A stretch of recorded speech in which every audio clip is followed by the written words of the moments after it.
इससे मतलब नहीं है। इसलिए वर्तमान में जो इंजीनियर करके जाते हैं या और अन्य डिग्री लेकर जाते हैं तो ऐसा बताते हैं कि एक टूथपेस्ट की कंपनी में एक जनरल मैनेजर की नियुक्ति हुई, तो पैकेज दिया, उनको बताया कि गत 4 वर्षों से हमारा जो जितना प्रोडक्ट जाता था उतना ही जा रहा है, बहुत ज़्यादा डिमांड नहीं है, अब कैसे वेतन निकले, महंगाई बढ़ रही है। तो इसने क्या कहा, इसमें कोई बड़ी बात नहीं है, ये बढ़ेगा, ज़्यादा बिकेगा, क्या करना है। तो केवल एक उदाहरण दिया कि इसका जो मुंह है ना, माउथ, इसको थोड़ा सा बढ़ा दिया। तो सबने कहा कैसा आदमी है, इसको बढ़ाने से क्या हो जाएगा।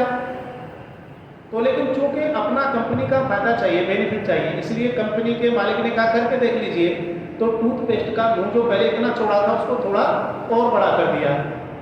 अगले महीने से क्या होने लगा, माल की खपत बढ़ गई। तो सब लोग आश्चर्य में आ गए, ये क्या हुआ। तो ये इसलिए हुआ, उसे पूछा कि इसको दबा के निकालते ना, चाहिए थोड़ा, कम चाय में भी ज़्यादा निकल जाता है, इसलिए पेस्ट जल्दी खत्म हो जाता है, इसलिए कंज्यूमर और रिटेलर्स मांग ज़्यादा करेंगे, माल बिकने लगा। ये वो शिक्षा सिखाती है। हमारी शिक्षा क्या सिखाती थी, नहीं, किसी की जेब पर भारी नहीं पड़ना चाहिए, इसलिए दांतों भी चाहिए तो पेड़ को नमस्कार करते हुए, आग्रह करते हुए दांतों के बराबर ही उसकी डाली लेनी है। आज के वर्तमान की शिक्षा वैसी नहीं है, केवल हमको पैसे वाला बनना है, हमको लाभ होना चाहिए, दुनिया भाड़ में जाए। हमारे पूर्व की शिक्षा कैसी थी, वो शिक्षा के बाद लगता था कि हाँ ये शिक्षित हुआ है, इसके जीवन में अपने लिए नहीं, अपनों के लिए नहीं, तो समग्र सृष्टि के लिए कुछ परिवर्तन आए हैं।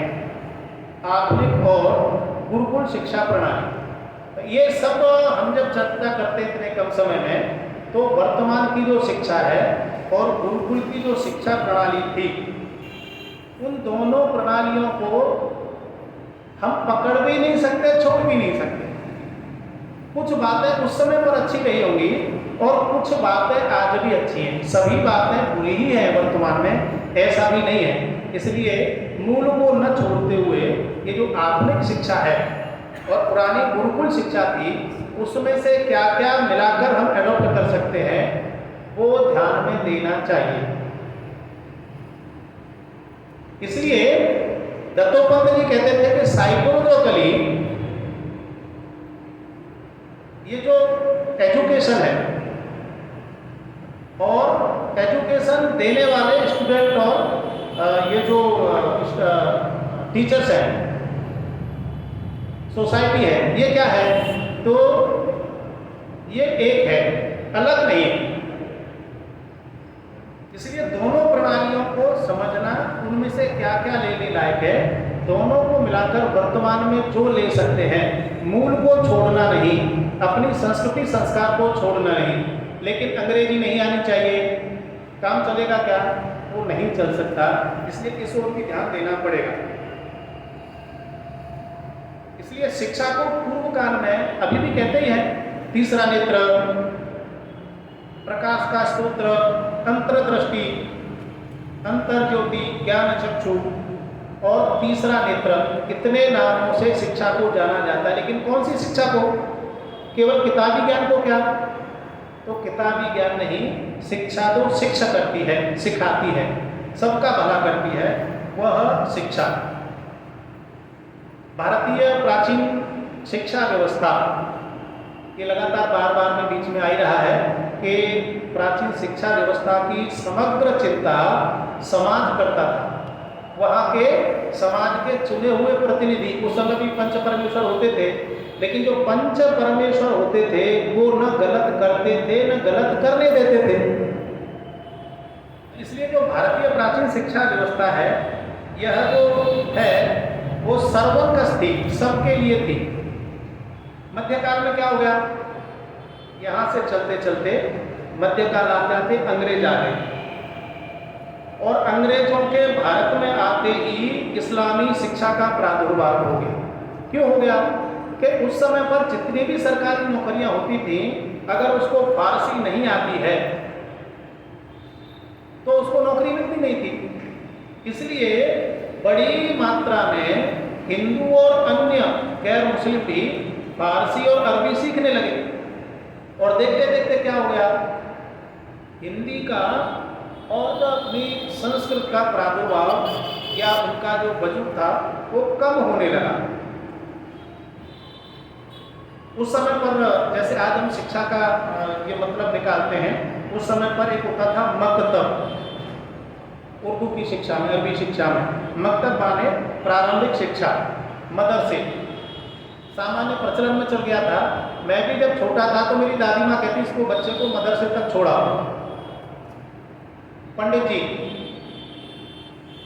कोई भी किसी भी जाति का, लेकिन कहते पंडित जी लड़का ठीक से पढ़ता नहीं, उनको पंडित ही कहते थे। तो ऐसे ही वहाँ पुस्तकालय जो होते तो उसमें जो मकतब थे वो सर्वथा धार्मिक ज्ञान देते थे, अर्थात धार्मिक यानी कि जो मुसलमानों की शिक्षा, मुसलमानों के शब्द, मुसलमानों की ईजाद हुई पद्धति, इसी पर पूरा एक ताकत रहती थी। और इसलिए 1199 ईस्वी में नालंदा का विश्वविद्यालय जलाया।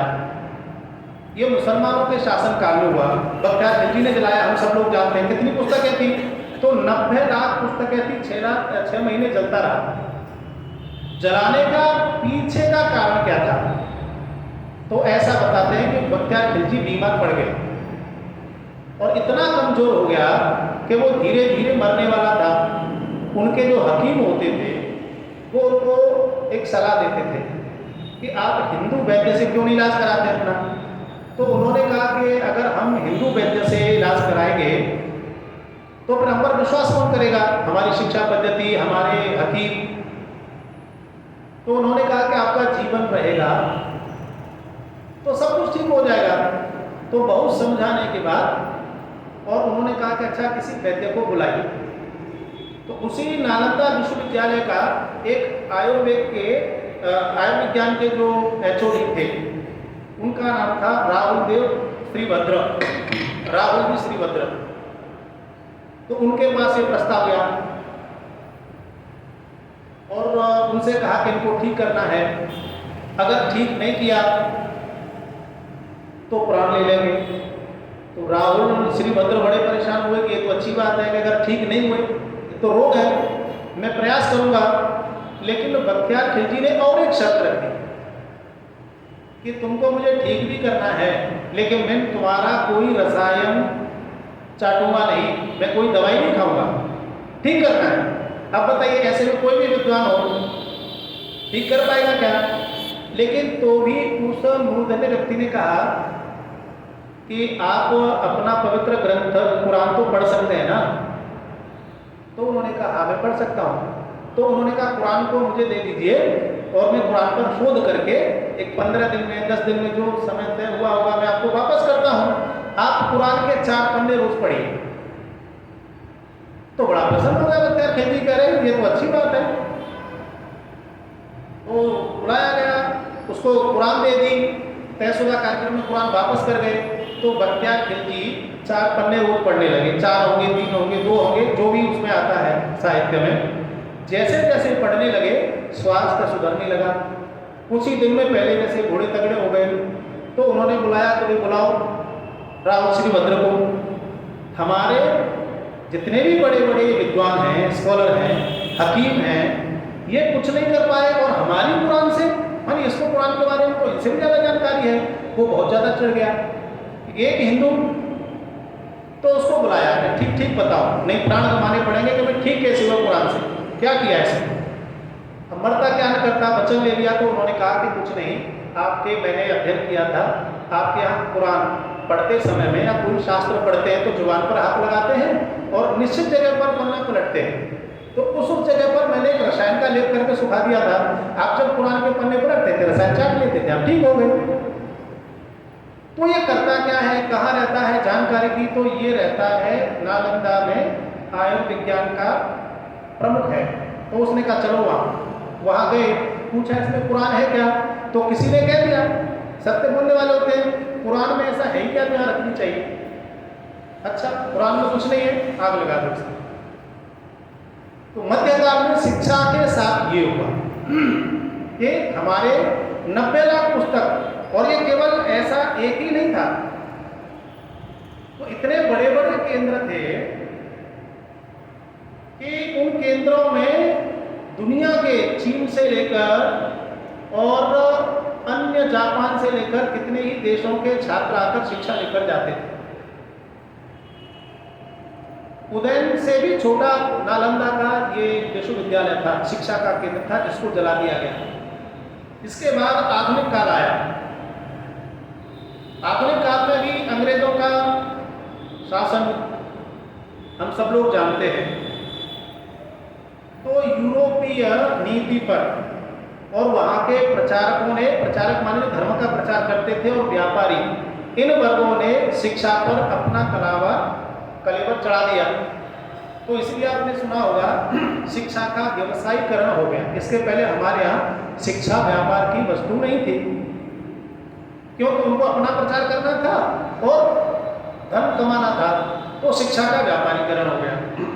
और सबसे पहले जो कॉन्वेंट विद्यालय बना था वो मद्रास में लोगों ने बनाया, बाद में कलकत्ता में बना, बंगाल में बना। रविवार को छुट्टी शिक्षा में ये अंग्रेजों के कालखंड से आई। और यही नहीं, जो मुगलों ने किया था वह ये आधुनिक काल में अंग्रेजों की शिक्षा में भी हुआ। अपूर्ण शिक्षा थी, त्रुटिपूर्ण शिक्षा थी। हम पहले जो भी कहानी सुनते हैं जानते हैं, उसने उनको कहा था कि आपकी जो शिक्षा कहती है बाइबल की, वो ठीक नहीं है। उसके साथ जो हुआ हम सब लोग जानते हैं। इसलिए उस समय पर जो चार्ल्स ट्रेवेलियन था, ये मैकाले का बहनोई था, इसने उस समय पर एक पुस्तक लिखी थी on education of the people of India. आज भी उस पुस्तक में लिखा है कि भारत में शिक्षा कैसी हो, इससे हमें कोई सरोकार नहीं है। यहाँ पर काली चमड़ी में मन के गोरे लोग कैसे खड़े हों, हमको वैसी शिक्षा लागू करनी है। ये वो चार्ल्स ट्रेवेलियन ने अपनी पुस्तक में लिखा है। तो एक पूरा मध्यकाल और वर्तमान का जो आधुनिक काल है, इसने शिक्षा को चौपट करने का काम किया। और स्वतंत्रता के बाद जब पत्रकारों ने और अपने देश के आचार्य जी को पूछा कि शिक्षा की नीति क्या होनी चाहिए, तो उन्होंने यही कहा कि अगर 6 महीने तक देश के सभी संस्थान बंद करने पड़े तो करना चाहिए, लेकिन जब भी देश की शिक्षा हो तो भारत केंद्रित शिक्षा हो। लेकिन उस समय की सरकारों ने इस ओर बहुत ध्यान दिया नहीं, और इसलिए 2-3 प्रकार की दुश्वारियां इस देश में आ गई। एक, सत्ता कम्युनिस्टों के हाथ में चली गई। 2, शिक्षा ईसाइयों के हाथ में चली गई। और जो सुरक्षा थी वो भी परकीयों के हाथ में चली गई। यानी इतिहास लेखन, ये जो सुरक्षा के कारण होते हैं, ये भी हिंदू के हाथ में चली गई। तो क्या हो गया, ये सबके साथ रहते रहते हम लोगों को भी ऐसा लगने लगा कि हमारे जीवन में हमारे पूर्वजों ने कुछ किया ही नहीं। उनका जीवन वैज्ञानिक नहीं था, संस्कारक्षम नहीं था। लेकिन वास्तव में इन सबको अगर हम देखें, आज जो टेलीविजन पर देखने को मिलता है, यह हमारी भारत की पुरातन जो शिक्षा थी उसकी श्रेष्ठता की परिकल्पना है कि आज आते आते अगर ज्ञानवापी मस्जिद की सर्वे हो रहा है तो उसमें सर्वथा हिंदुओं के ही देवी देवताओं के चिन्ह मिल रहे हैं।